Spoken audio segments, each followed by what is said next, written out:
नमस्कार 2026 नुआ वर्ष आपण मान को बहुत बहुत शुभेच्छा समस्तंकर उत्तरोत्तर उन्नति कामना करुछि।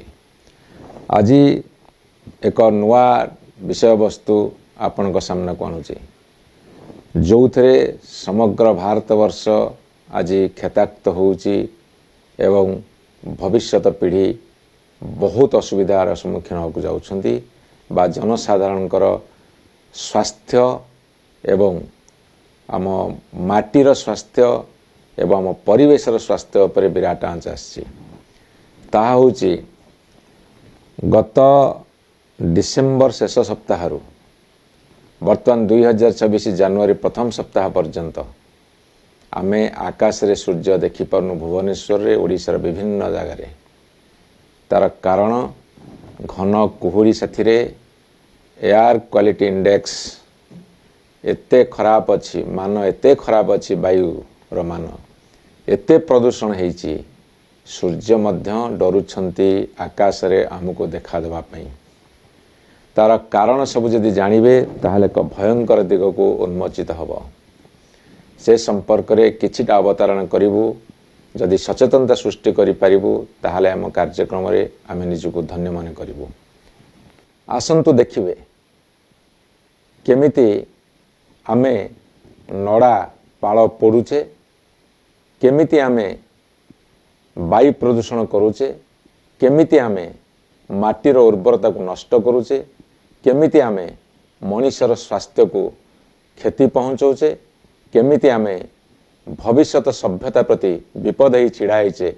आसंतु देखिबा मो रास्ता रे गला बेले देखिली हठात एइठी नड़ा को केमिति जाली दिया जाउछि एमिति 50-100 जगह देखिला परे मो मन रे प्रतिक्रिया सृष्टि हैला।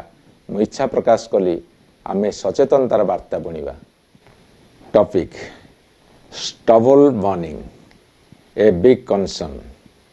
धान नड़ा किंबा फसलर अवशिष्टांश पोड़ीबार नकारात्मक प्रभाव।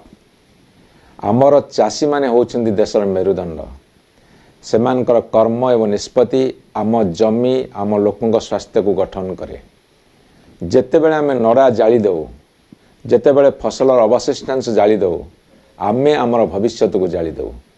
धान नड़ा जलिबा द्वारा विषाक्त गैस सूक्ष्म कणिका निर्गत हुए जहाँ वायु को गुरुतर भाव में प्रदूषित करे जहाँ श्वासक्रिया समस्या आखि जलन दीर्घकालीन स्वास्थ्य समस्या सृष्टि करे।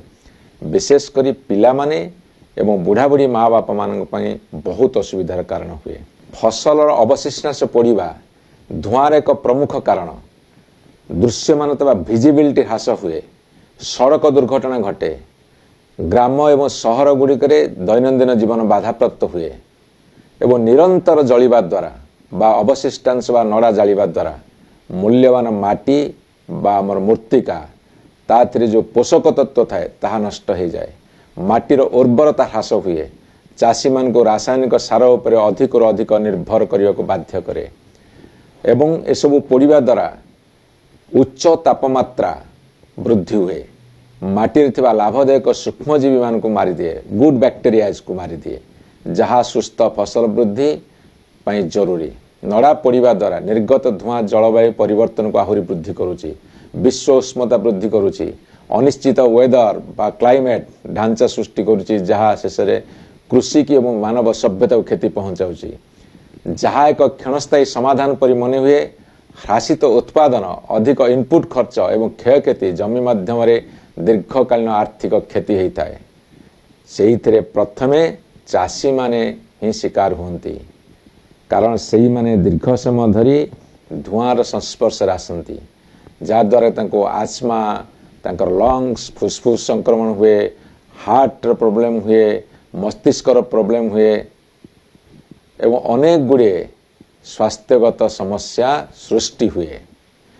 आम आगरे वर्तमान सबुठारु बड़ समस्या होची आमे नड़ा बा जो अवशिष्टांश ताकू केमिति मैनेजमेंट करिबा तार कौन विकल्प अच्छी जहाद्वारा फसल एवं परिवेश उभय को सुरक्षा दे पारिबो एवं मनुष्य मानकर स्वास्थ्य को सुरक्षा दे पारिबो। मु अतीत कही जे पृथ्वीर 100टी सहर को जेतेबेले हिसाब को नियागला एवं भारतवर्षर 74टा सहर सबुठु दूषित बा परिवेश खराब अच्छी कहीं ना भारतवर्षर समस्या सबुठारु अधिका जटिल होईची तार कारण आमे केबे ठीक रे मैनेजमेंट करि पारु नाही। आपण देखंतु केते एक्सीडेंट होउची केते जीवन हानि होउची एवं माटीर उर्वरता केमिति कमी जाउची। जनसाधारण भाबुछन्ती नड़ा पोड़ी दबा फल रे अवशिष्टांश पोड़ी दबा फल रे जो पाउंस बाहरिबो सेटा माटी भी भल से नुहे गुड बैक्टेरियाज मरी जाउछन्ती एवं माटीर उर्वरता कमी जाउची। ए कथा हम समस्ते जानिचे।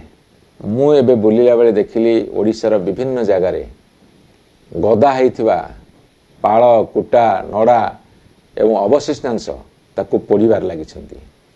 एपरिक निश्वास नवाक मध्य कष्ट होउची एवं जो माटी आमको खाद्य जोगाउची से माटी तार उर्वरता हराउची। ए परिप्रेक्षी रे मु जनसाधारण को निवेदन रखिबाकू चाहे एवं सबुठारु बेसी बुद्धिजीवी मान को निवेदन रखिबाकू चाहे आपण माने जदि सचेतन न हेबे एवं जो माने जानि नाहंती माटीर उर्वरता संपर्क रे मनुष्यर स्वास्थ्य संपर्क रे प्रदूषित वायु प्रदूषण संपर्क रे से कथा ताको जणातु। यह हमर कर्तव्य एवं सेहिथि बेसी दायित्व नवा दरकार राजनैतिक नेता माने जो माने समाजर नेतृत्व नौछन्ती से माने जेते सचेतनता सृष्टि करिवे जनसाधारण सेते ताको ग्रहण करिवे सहजरे। काहे कि ना जो माने समाजर विभिन्न क्षेत्र नेतृत्व नौछन्ती तांकर गोटे बड़ प्रभाव अछि जनसाधारण को ऊपर। एवं ए कथा कहिला परे ओडिशा सरकार अनेक गुड़े पदक्षेप नवा दरकार। जदि से माने चाहती माटी को सुस्थ रखिया पई परिवेश को सुस्थ रखिया पई मनुष्य मान को सुस्थ रहिया पई ताहाले ओडिशा सरकार तुरंत पदक्षेप नियंतु। कृषक मान को सब्सिडी दियंतु बा से मान को सहायता प्रदान करंतु केमिति ताकू मैनेजमेंट करि परिबे। दरकार पड़िले परिवेश को बंचेबा पई सभ्यता को बंचेबा पई आधुनिक उपकरण केमि व्यवहार करा जाई परिबो सेहिते पई जेते प्रकार सब्सिडी दियंतु।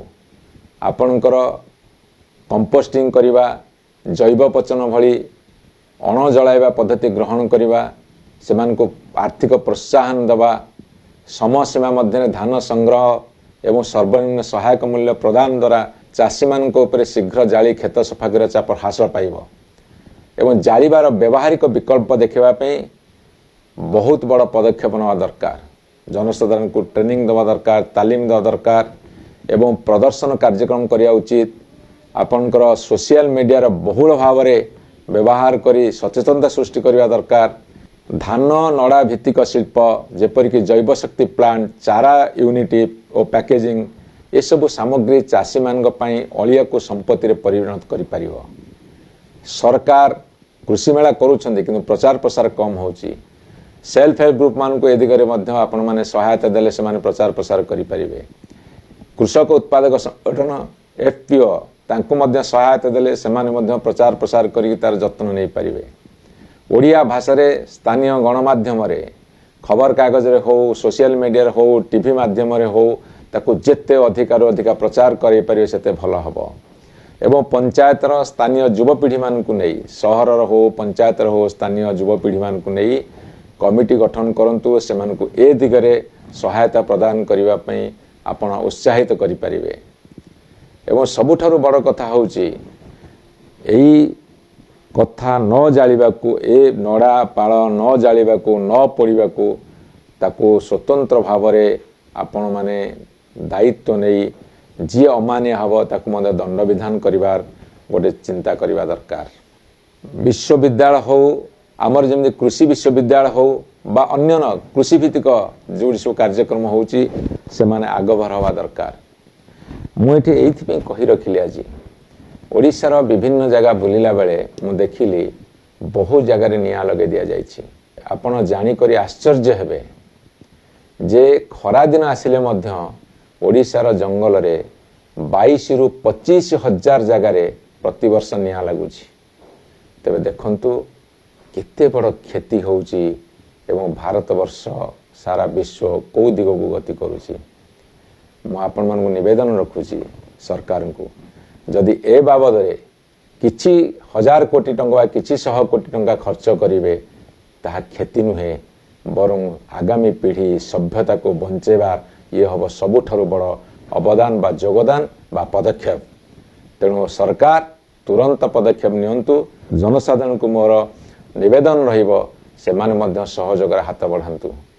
ତା ପାଇଁ ନୂଆ ସାଇଣ୍ଟିଫିକ୍ ପଦ୍ଧତିରେ କେମିତି ମ୍ୟାନେଜମେଣ୍ଟ କରିହେବ ପୋଡ଼ିବା ବଦଳରେ ତାକୁ ଆପଣେଇ ନିଅନ୍ତୁ। ଯଦି ଆମେ ଚାହିଁବା ତାହେଲେ ହେଇପାରିବ। ତେଣୁ ଆଜି ଏ କଥାକୁ ହୃଦୟତାର ସହକାରେ ଗ୍ରହଣ କରିବା ପାଇଁ ମୋର ସମସ୍ତଙ୍କୁ ଗଭୀର ନିବେଦନ। ଧନ୍ୟବାଦ।